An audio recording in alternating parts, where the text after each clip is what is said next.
இறைவா, நான் 3 சாவு தினை வரகு கூலிக்கு பேசி ஒரு வேலையால கூலிக்கு அமர்த்தினேன். கூலியை நான் அவருக்கு கொடுக்கும் பொழுது எனக்கு வேணான்னு மறுத்துட்டாரு.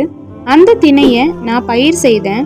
அந்த வருமானத்துல மாடுகளையும் மேய்ப்பவரையும் விலைக்கு வாங்கினேன். பிறகு அவர் என்கிட்ட வந்து, அல்லாஹ்வின் நல்லடியாரே, என்னுடைய கூலிய என்னிடம் கொடுத்துருங்கன்னு கேட்டாரு.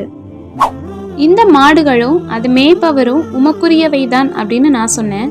அதுக்கு அவரு என்ன கேலி செய்றியான்னு கேட்டாரு. நான் உன்னை கேலியெல்லாம் செய்யல, அதெல்லாம் உமக்கானதுதான்னு சொன்னேன்.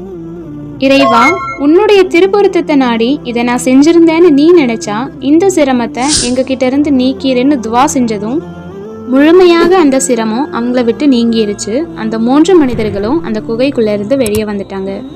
அல்ஹம்துலில்லாஹ். எனவே முஃமின்களே, இறைவனிடம் உங்களுடைய தேவையை கேளுங்கள். நாம் இறைவனிடம் கேட்பதால் நமக்கு